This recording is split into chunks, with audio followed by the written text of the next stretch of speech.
ब्रह्ममुरारिसुरार्चितलिङ्गं निर्मलभासितशोभितलिङ्गम् जन्मज दुःखविनाशकलिङ्गं तत्प्रणमामि सदा शिवलिङ्गम्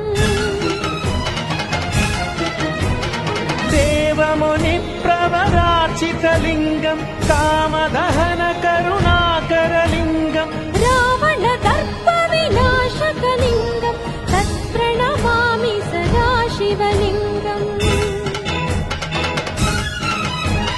सर्वसुगन्धसुलेपितलिङ्गं बुद्धिविवर्धनकारणलिङ्गम्